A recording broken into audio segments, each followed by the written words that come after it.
Hello aspirants, myself Kirtana Busa. I have appeared for interview in 2018. We at Narayana IAS Academy have come up with mains module to facilitate your answer writing.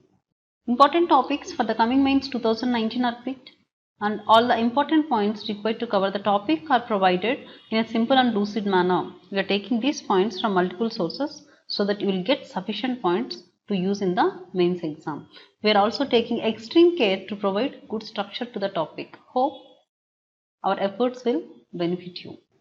Having said this, let us move to an important topic today, that is women's movement. It is difficult to trace the origin of women's movement in India.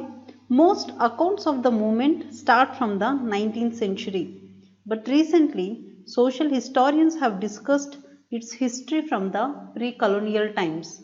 They suggest that the evidence of women's movement first appeared in the Bhakti and Sufi movements of 16th and 17th centuries. However, with the coming of social reformers of the 19th century, the women's movement have actually taken a new turn. In this video, we look into what are the factors that provided the required incentive to women's movement during the freedom struggle, and contemporary women's movement. Factors that provided the required incentive to women's movement. The women's movement in India began as a part of social reform movement. The process of highlighting women issues began in 19th century, and this provided the incentive required for the women's movement in India. Effect of Western education on the male domination on women. Third factor is changing socio-religious attitudes and philosophies, as well as decreasing social hostility and opposition of males to women's association. So the third important factor is the ongoing change in the social and religious attitudes. And the fourth factor is benevolent attitude of the political national leaders towards fledgling women's movements and their enthusiastic support to women campaigns. So the political national leaders who are leading the movement against Britishers have benevolent attitude against the ill effects which are faced by women, and they were enthusiastic about supporting the women's campaign. And declaring of 1975-85 as decade of International Women's Decade also gave impetus to women's movement, and this is for removing the notion of inferiority of women and giving them a sense of identity. We look into the women's movement during national struggle. Gandhiji has played an important role in this movement. He voiced his concern about the degrading status of women, and he took interest in the collective mobilization of women to fight for their political freedom as well as for their social and political rights. And we can say that it was because of his efforts large number of women came out of their homes and joined the freedom struggle. We can also say that previously the struggle in the mass movement was not given importance. With the arrival of Gandhiji, he brought the mass movement into the national freedom struggle, as well as the women came out of their homes because of his efforts in the collective mobilization of women.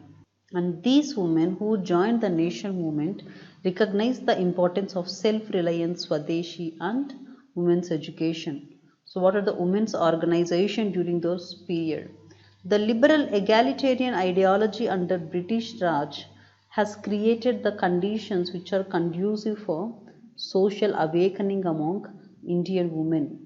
So even though the establishment of British rule has its negative effects, but their liberal egalitarian ideology have created those conditions which are necessary for social awakening among Indian women.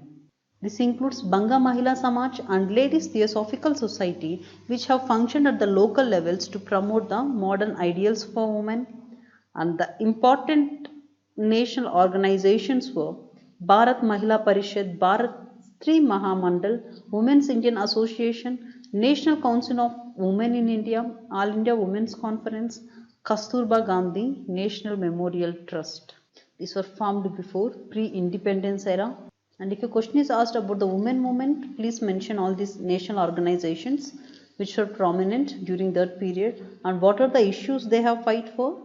Women's education, abolition of social evils like Parda system, child marriage, equality, and they have fought for the right of franchise, representation in legislatures, maternity benefits for women workers, improvements in health and sanitation.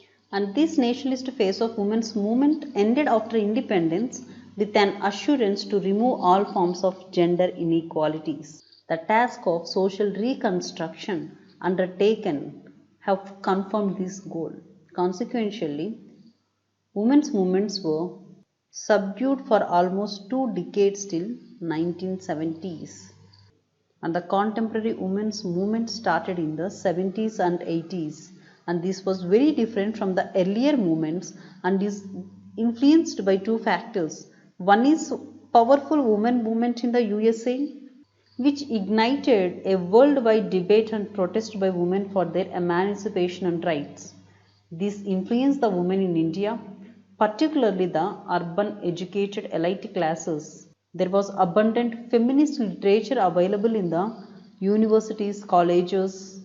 At the same time, there was a lot of growth of Indian literature too on socio-economic and cultural issues focusing on women. And this contemporary women movement was limited to the urban areas to some extent. The second factor which contributed for this is disillusionment of women at the grassroots level with the processes and model of development. Most of the women got disillusioned with the model of development that is going on because this failed to eliminate poverty, discrimination and injustice to the woman. The assurances that is given at the time of independence to remove all forms of gender inequality was not met. So this has led to disillusionment of the women. And the four movements that played a crucial role in the consolidation of women's movement in India at a grassroots level were: one is Shahada movement in Maharashtra. This movement started as a protest movement against landlords and later turned into a movement against the sale and consumption of alcohol and violence in the family. In this way, we can say that this movement has challenged the aspects of patriarchy. Self-Employed Women's Association. This was formed in the year 1972 by a Gandhian socialist leader, Ela Bhatt. She has formed this association to organize the women working in various trades in the informal sector.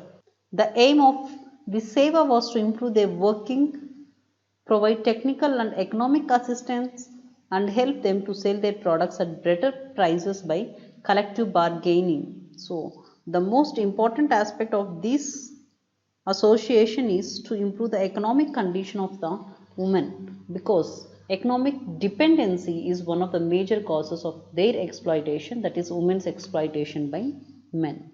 Anti-price rise front.